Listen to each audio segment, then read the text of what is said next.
আসসালামু আলাইকুম প্রিয় ভাই বোনেরা, আশা করি সকলে ভালো আছেন। দীর্ঘ প্রতীক্ষার পর আসলে আমাদের সেই বারাবসা ব্রিজের আজকে আনুষ্ঠানিকতাভাবে জনসাধারণের জন্য, পাবলিকের জন্য উন্মুক্ত হলো। পরীক্ষামূলকভাবে হলেও হয়েছে, আলহামদুলিল্লাহ।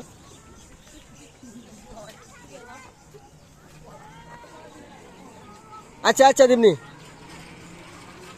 দীর্ঘ প্রতীক্ষার পর আর কি আমাদের এই বারাবসা নাগরপুর টাঙ্গাইলে যে স্টিল ব্রিজ ছিল, সেই ব্রিজের পরিবর্তে যে আঞ্চলিক মহাসড়কের যে কাজের একটা পার্ট ব্রিজ, তো সেই ব্রিজের কিন্তু আনুষ্ঠানিকতা রূপ ফিরে পেল, দেখতে পাচ্ছেন। যদিও আরও অনেক কাজ বাকি আছে ব্রিজের, এইখানের কাজ বাকি আছে, এই যে তারপর হচ্ছে হলো আপনার পাশের কাজ বাকি আছে, তারপরে ওখান থেকে উপর দিয়ে দিবে, সে কাজও বাকি আছে। তারপরেও মোটামুটি এখন চলার একটা লাইন হয়েছে আর কি, সুন্দরভাবে চলতে পারবে গাড়ি এবং জনসাধারণ।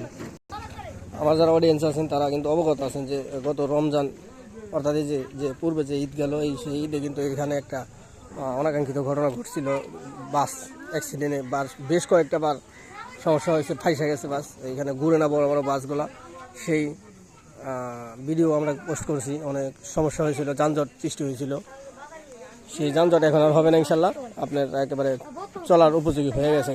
বলছিলাম 1 সপ্তাহ লাগবে, 1 সপ্তাহ লাগেও নাই, 1 সপ্তাহের আগেই কিন্তু সেই কাজ কমপ্লিট হয়ে গেছে। খুব ভালো লাগলো আর কি। আসলে সত্য কথা কি, আলহামদুলিল্লাহ ভালোই লাগতেছে যে ব্রিজ আসলে চলার উপযোগী হয়ে গেছে তো এখন আর এরকম জ্যাম পড়বে না ইনশাল্লাহ, বা ওই রকম কোনো সমস্যা হবে না। ঠিক আছে, ভালো থাকবেন সবাই। যদি ভিডিও ভালো লাগে অবশ্যই লাইক কমেন্ট শেয়ার করে পাশে থাকবেন। বিদায়, আল্লাহ হাফিজ।